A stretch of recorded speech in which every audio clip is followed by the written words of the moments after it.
એટલે તમાકુ, માવા, બીડી, દારૂ, ડ્રગ્સ આ બધી ચીજો શરીર બગાડનારી છે, એમાંથી દૂર થઈ જાઓ.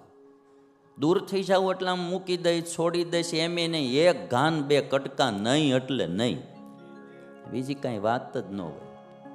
અમારે અભેસી દરબાર હતા, સ્વામિનારાયણ ભગવાન વખતે સત્સંગી થયેલા. પહેલાં તો બધું હોકા પાણી, કહુંબા પાણી બધું પીતા. ગોપાળાનંદ સ્વામી એમને કંઠી બાંધેલી, અને પછી એકવાર મહેફિલ ભરાયેલી ને એમાં કહુંબો એટલે અફીણમાંથી બનાવવામાં આવતો કહુંબો ફરતો ફરતો પ્યાલો આવ્યો અભેસી દરબાર પાસે, ના પાડી દીધી, હું હવે કહુંબો નહીં પીવું. જે મોટા માણા હોય ને પાછા એમ કે મારો હાથ પાછો ઠેલશો, એ કે અમુકના હાથ પાછા ન ઠેલાય, એમ એનું અપમાન થાય ને કે મારો હાથ પાછો ઠેલશો. ત્યારે અવેસી દરબારે એટલું કીધું, કેડેથી કટાર કાઢી અને એના હાથમાં દીધી.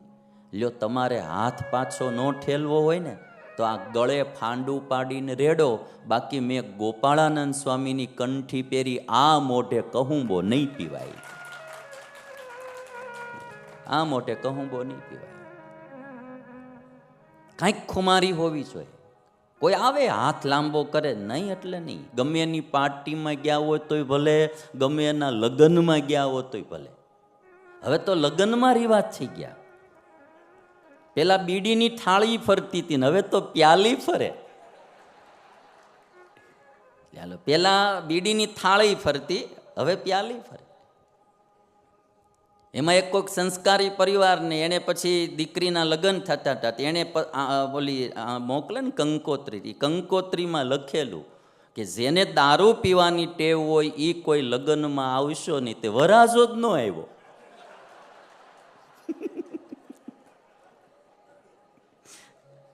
કન્યા પક્ષ વાળાએ આમંત્રણ પત્રિકા છે, કંકોત્રી લખે ને એમાં એને એક ટાંક કરીને લખેલું, જેને પીવાની ટેવ હોય તો એ ન આવતા, પીવાનું અમે બંધ રાખ્યું છે એમ. ઘણા લખે ને કે અમે ચાંદલો બંધ રાખ્યો, ચાંદલો કોઈ લખાવો નહીં એમ. આમાં એને લખ્યું પીવાનું બંધ રાખ્યું છે, એટલે પીવાની ટેવવાળા કોઈ આવશો નહીં. વરાજો જ ન આવ્યો.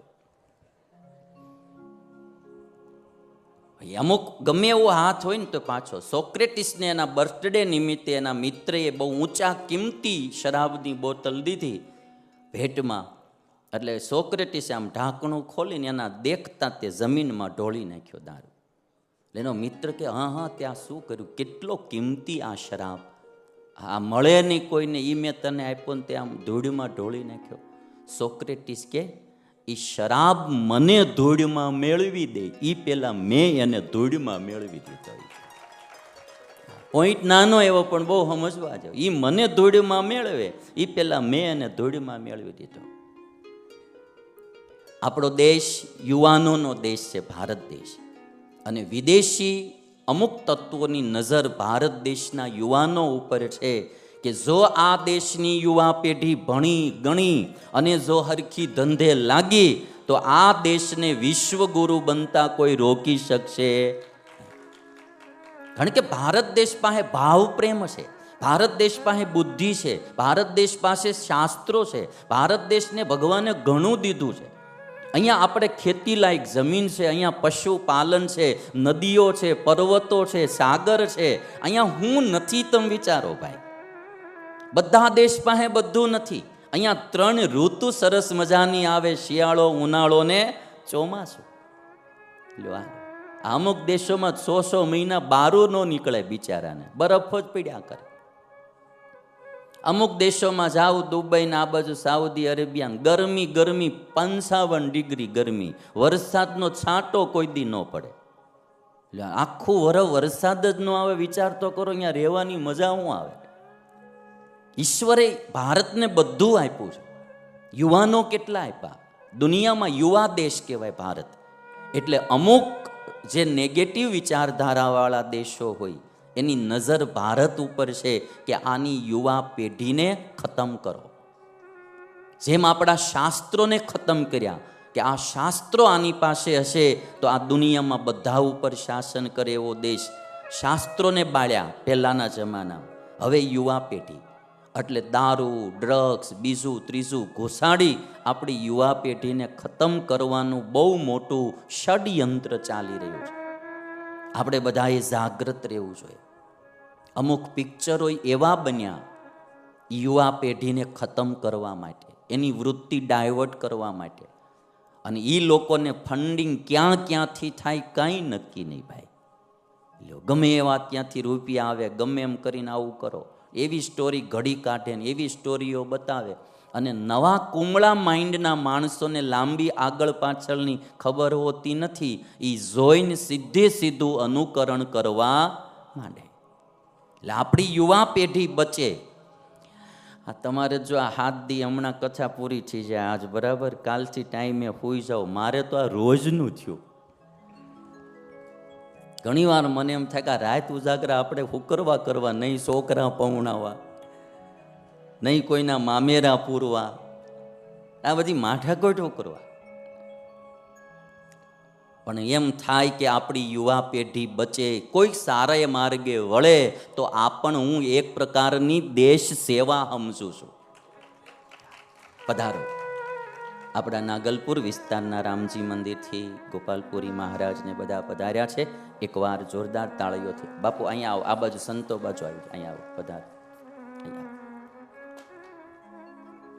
મજામાં?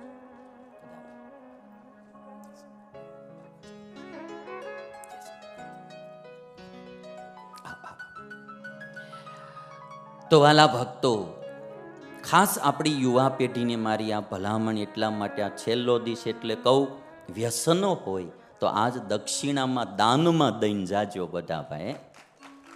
નહીં એટલે નહીં. મારું શરીર સ્વસ્થ, અને જે માણા પોતાના શરીરનું સ્વાસ્થ્ય ન જાળવી શકે એ બીજું શું કરી શકે ભાઈ? વ્યસનોની કોઈ શરીરને જરૂર નથી. એક કોઈ વ્યસનની શરીરને બિલકુલ જરૂર નથી. આપણું શરીર તંદુરસ્ત રહે, સ્વસ્થ રહે, એના માટે સાત્વિક આહાર રાખો, નિર્વ્યસની જીવન જીવો. કોઈ પણ વ્યક્તિ જ્યારે ભોગમાં ડૂબી જાય ત્યારે એ માણસનું પતન થતું હોય છે. ખાસ કરીને આપણે બધાએ આ બાબતમાં સાવધાની રાખવી. હનુમાનજી મહારાજ ઉપર ભરોસો રામને આવ્યો, રામે વીંટી આપી છે. અંગદના નેતૃત્વમાં સેના દક્ષિણ દિશા તરફ ચાલી. સુગ્રીવે ટાયમ આપ્યો તો 1 મહિનાની અંદર બધા સીતાજીને શોધીને આવજો, નો આવ્યા તો હું જ બધાને ઉડાડી દઈશ. હાવ કોરે કોરી ધમકી મારેલી સુગ્રીવે. હવે આ અંગદના નેતૃત્વમાં ટીમ સેના આખી ગઈ દક્ષિણ દિશામાં, સમુદ્ર પહોંચી ગઈ, પણ ક્યાંય સીતાજી મળ્યા નહીં. અંગદ ઉદાસ થઈ ગયા કે હવે શું કરશું? જાશું તો કાકા માર્યા વિના મૂકશે નહીં. બધાએ નક્કી કર્યું કે આપણે અનશન વ્રત લઈને સમુદ્ર કિનારે બેસી જઈએ અને પ્રાણ છોડી દઈએ અહીંયા ને અહીંયા. બહુ સમજવા જેવી. ઘણી વાર જીવનમાં સફળતા ન મળે એટલે માણસ નિરાશ થઈ જાય. નિરાશ થઈ જાય પછી કાં મરવાના વિચારે પણ પહોંચી જાય.